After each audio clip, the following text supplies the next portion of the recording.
buenas noches, buenos días, depende de donde me estén viendo. ¿Cómo andan, cracks? Bueno, hoy voy a tratar de hacerlo más corto el video que el pasado. Hoy les traigo lo que se llama carteras de inversión con frontera eficiente, lo que se llama el concepto de la frontera eficiente.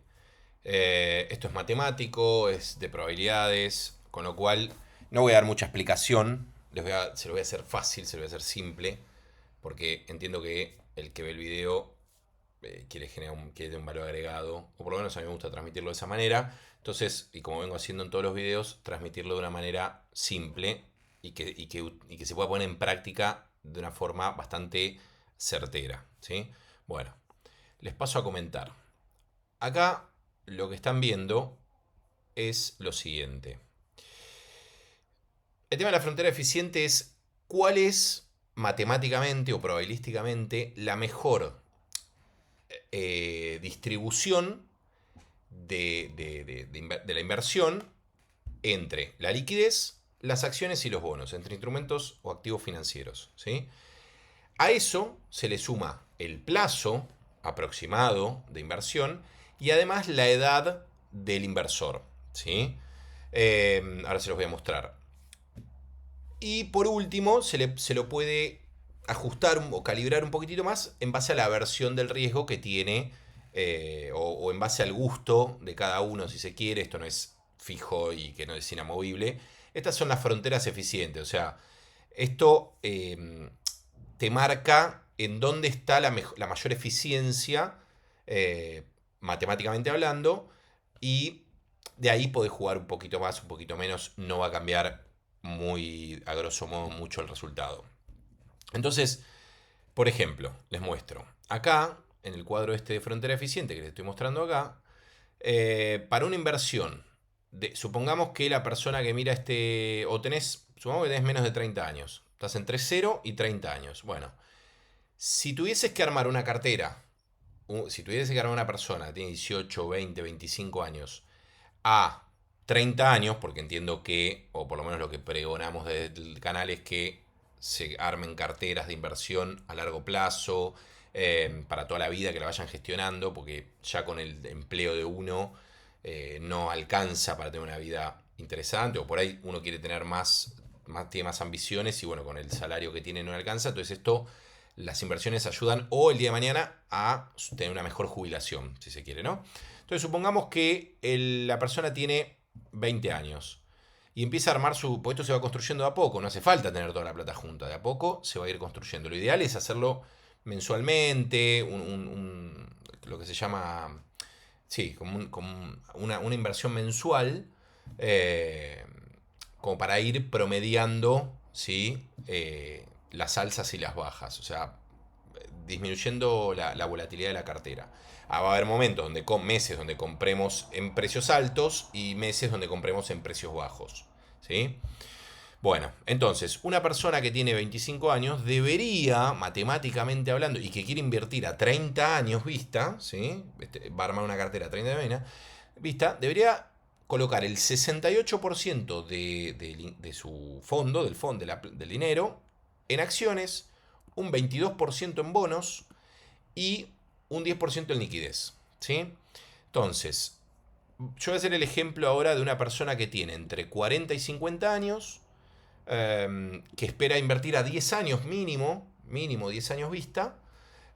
La distribución sería 39% del dinero en acciones, un 51% en bonos. A medida que uno va teniendo más edad, la proporción que se coloca o que se aloca en bonos cada vez es mayor y se reduce la de acciones. ¿Esto por qué es?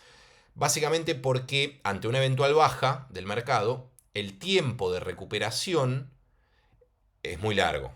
Ahora les muestro el segundo cuadro. Por ejemplo, si el mercado baja un 20% en el año, como ha pasado, si el Standard Poor's baja un 20% del mercado, tiene que, tiene que al otro año o en el siguiente periodo llegar a un 25% de incremento para volver a lo que estaba. ¿Sí? Entonces, si ustedes tenían 100 y perdieron 20, para volver a tener esos 100, tienen que tiene que subir un 25%, ¿sí? Desde los 80 un 25% te da 100. Bueno, si cae un 30%, tendrá que subir un 42,86. Si cae un 40%, ya un 66% de incremento desde ese precio o de ese número. Si cae, por ejemplo, un 50%, si ustedes tienen 100 pesos o 100 dólares y pierden un 50%, van a querer 50. Entonces, pero no vuelve a subir. Si ustedes generan un 50%, van a tener 75 dólares. Tienen que crecer un 100%, o sea, tienen que volver para llegar a esos 100 dólares nuevamente, ¿se entiende? Bueno, esto es si baja un porcentaje, debería subir otro porcentaje. Entonces, hay que tener cuidado con las bajas, ¿sí? A veces uno quiere ganar mucho, pero en el mercado no es directo. Como lo dije en el video anterior, los árboles no crecen hasta el cielo, ¿sí? Hay periodos de sube. El mercado es así, va subiendo, va bajando, es un electrocardiograma. Lo que hay que hacer es tratar de hacerlo siempre que suba, pero bueno, con pequeñas bajas.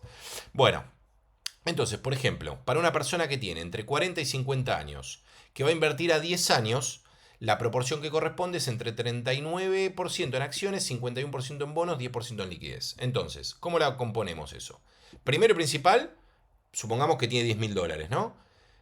Y que tiene un ingreso de 500 dólares por mes. Entonces, lo primero que tiene que hacer esa persona, entre 40 y 50 años, tener por lo menos 12 meses de gastos de su vida cotidiana ahorrados. Entonces, de esos 10.000 dólares que tiene de capital, 6.000 dólares, fondo de emergencia. Listo. Sabe que durante un año, en caso de que se quede sin ingresos, sin trabajo, lo que fuese, durante un año va a poder vivir al mismo nivel de vida hasta que pueda conseguir otro trabajo o se dedique o pueda tener otra actividad. ¿Sí? Entonces es muy importante, lo primero y principal, el fondo de emergencia.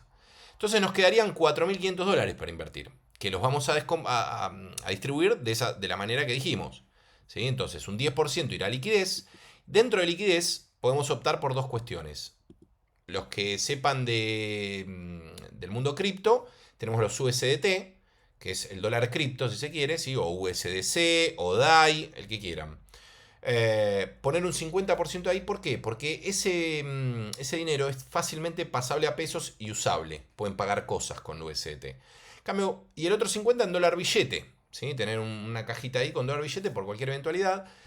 Pero ya no es tan, ustedes no pueden ir al kiosco a pagar con dólar billete. En cambio, con USDT y una tarjeta de débito sí pueden ir. ¿Sí? Esa es la diferencia, es una cuestión de practicidad ahí. Entonces, ahí podrían hacer 50 y 50. ¿Sí? Entonces, de esos 4.500 dólares, el 10% son 450 dólares, tendrían 225 en USDT, 225 dólares en billete. ¿Sí? Después pasamos a los bonos. ¿Sí? Acá yo seleccioné dos, se puede ver en el momento en que lo hagan qué es lo que está mejor performando o qué es lo que tiene más potencial. Acá tomé un bono argentino, ¿sí? Si están viendo de otros países, nada, es un bono soberano, ¿sí? Ley argentina, se llama AL30, está con una paridad o por cada 100 dólares que uno invierte ahí, tiene una paridad del 40%, ¿sí? Entonces, la lámina de 100 que vale el bono, uno la está comprando por 40 dólares, ¿sí? O algo que vale 100 dólares lo está comprando por 40 dólares al 2030, ¿sí? Esa es la explicación.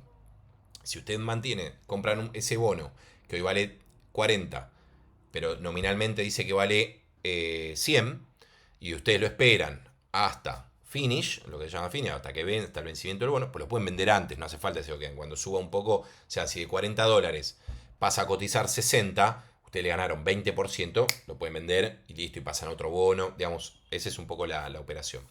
Ahora, y si no lo mantienen, y van a tener, si no se defoltean Argentina, porque esto hay que esperar hasta el 2030, pero por ahí, qué sé yo, lo pueden mandar hasta el 2027 y van viendo qué es el cambio de gobierno y ven qué es lo que está pasando, 2026, y ven cómo performó.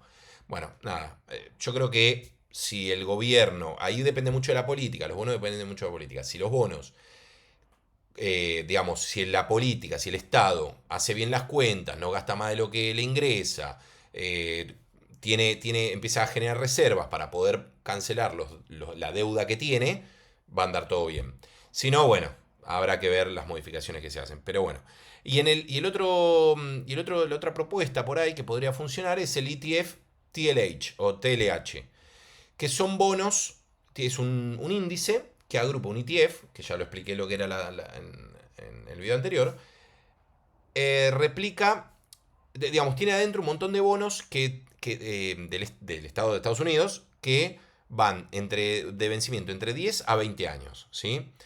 Eso funciona de la siguiente manera. Cuando el Tesoro de Estados Unidos, que lo que vino haciendo, tenía inflación, Estados Unidos emitió un montón de dinero en la época de la pandemia, eso generó mucho dinero en la calle, generó inflación, obviamente, y ahora, para bajar esa inflación, empezó a subir las tasas de los bonos de referencia, ¿sí? Cuando los bonos funcionan de una manera inversa. Cuando sube la tasa, el precio del bono cae.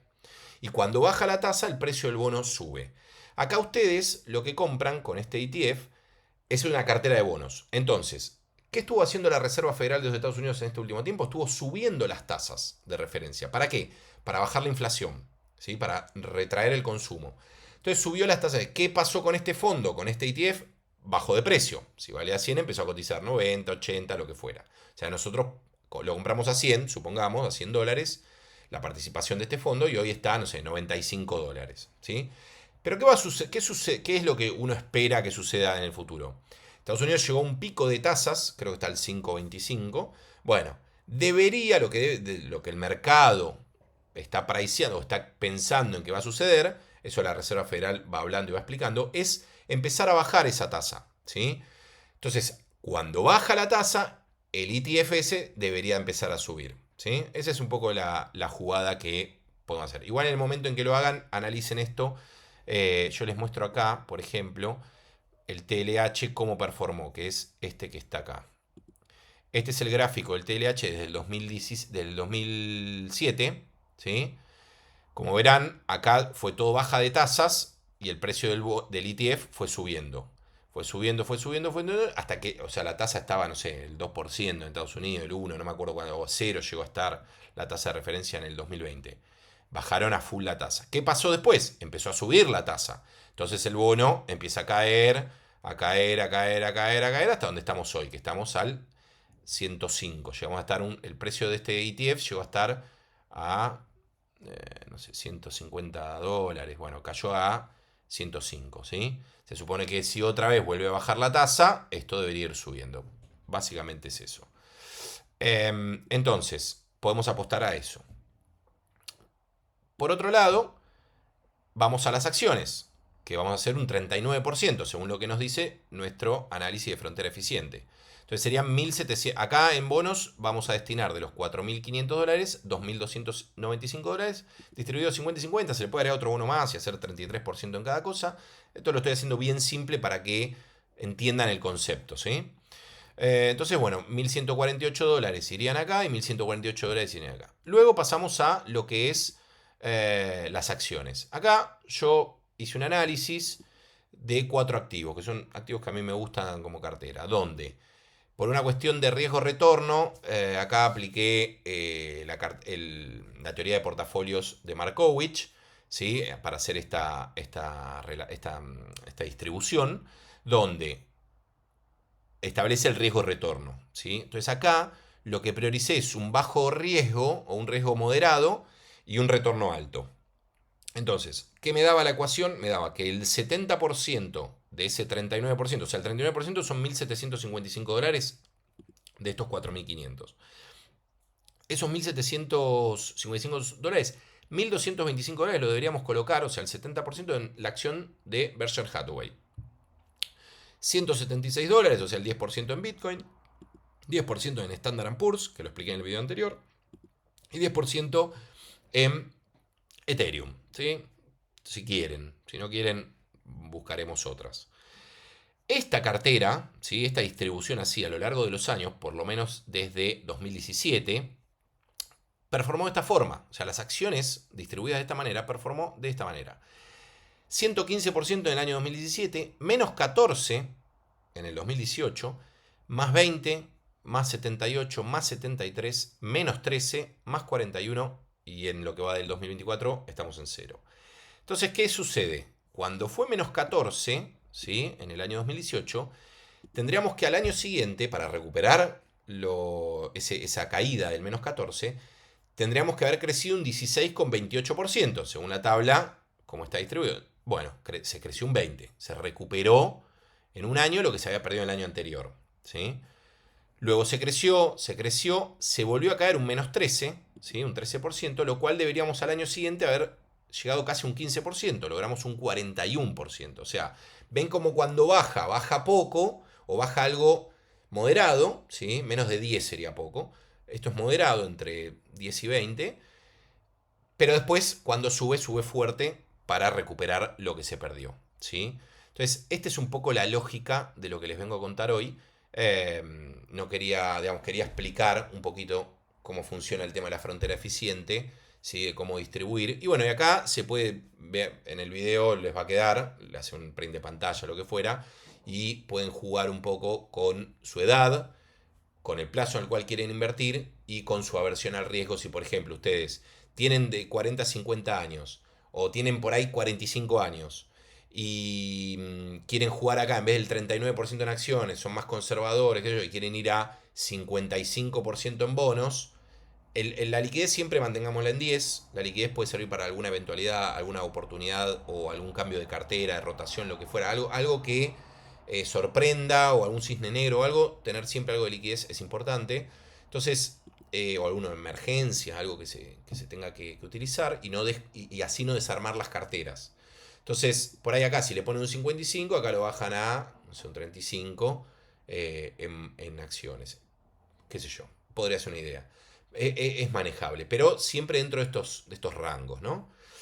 Así que bueno, nada, les cuento esto, espero que les sirva, creo que sí, que es un buen análisis, es como para tener una base, como me gusta hacerlo simple, con una base y que todo el mundo pueda entender cómo funciona esto. Después cuando ustedes hablan con su asesor financiero, nada, ya parten desde otra base y si ven que su asesor financiero no maneja estos conceptos, ojo, ojo, y todo tiene riesgo, ¿sí? Bueno, espero que les guste, lo hago cortito, gracias y nos vemos la próxima.